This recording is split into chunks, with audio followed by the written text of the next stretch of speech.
ஆன்மீக அன்பர்கள் அனைவருக்கும் சுஜியின் ஆன்மீக தகவல் யூடியூப் சேனல் சார்பாக அனைவருக்கும் வணக்கம்.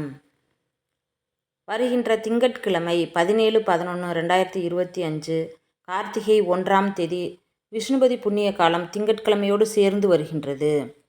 விஷ்ணுபதி புண்ணிய காலம் வருடத்தில் 4 முறை வரும்.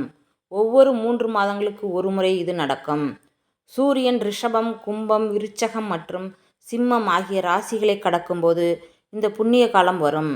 விஷ்ணுபதி புண்ணிய காலம் என்பது தமிழ் மாதங்களில் வைகாசி, ஆவணி, கார்த்திகை மற்றும் மாசி ஆகிய மாதங்களில் வரும்.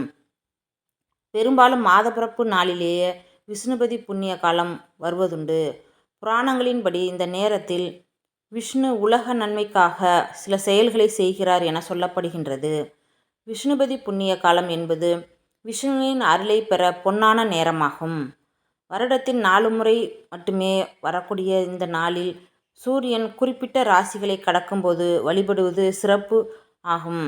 விஷ்ணுபதி புண்ணிய காலம் என்பது அதிலேயே அடங்கியுள்ளது. இந்த நேரத்தில் விஷ்ணுவை வணங்கினால் புண்ணியம் கிடைக்கும்.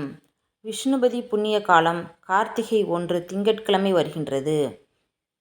வழிபட வேண்டிய நேரம் அதிகாலை 1:30 மணி முதல் காலை 10:30 மணி வரை ஆகும். விஷ்ணுபதி புண்ணிய காலத்தில் பெருமாள் கோவிலுக்கு சென்று பெருமாளையும் தாயாரையும் கருடாழ்வாரையும் வணங்கி கையில் 27 வெள்ளை நிற மலர்களுடன் பிரகாரத்தை 27 முறை வலம் வர வேண்டும்.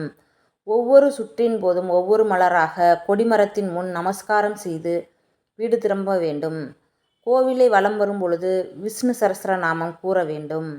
வீட்டிற்கு செல்லும்போது நாம் வாங்க வேண்டிய பொருட்கள்: வெற்றிலைப்பாக்கு, மஞ்சள் தூள், கல்லுப்பு, டைமண்ட் கற்கண்டு, பால். வீட்டிற்கு வந்தவுடன் பூஜை அறையில் விளக்கேற்றி நம் சங்கல்பத்தை முன்வைத்து விஷ்ணு சஹஸ்ர நாமத்தில் இருந்து 12 நாமங்களை வீட்டில் வழிபாடு செய்யும் பொழுது கூற வேண்டிய நாமம்: ஓம் ஸ்ரீ ஹராய நமக, ஓம் ஸ்ரீ கேசவாய நமக, ஓம் ஸ்ரீ பத்மநாபாய நமக, ஓம் ஸ்ரீ வாமனாய நமக, ஓம் ஸ்ரீ வேதகர்பாய நமக, ஓம் ஸ்ரீ மதுசூதனாய நமக, ஓம் ஸ்ரீ வாரகாய நமக, ஓம் ஸ்ரீ வாசுதேவாய நமக, ஓம் ஸ்ரீ புண்டரிகாட்சாய நமக, ஓம் ஸ்ரீ சனார்த்தனாய நமக, ஓம் ஸ்ரீ கிருஷ்ணனாய நமக, ஓம் ஸ்ரீ தாராய நமக. இந்த 12 நாமங்களுக்கு துவாசன நாமம் என்று பெயர்.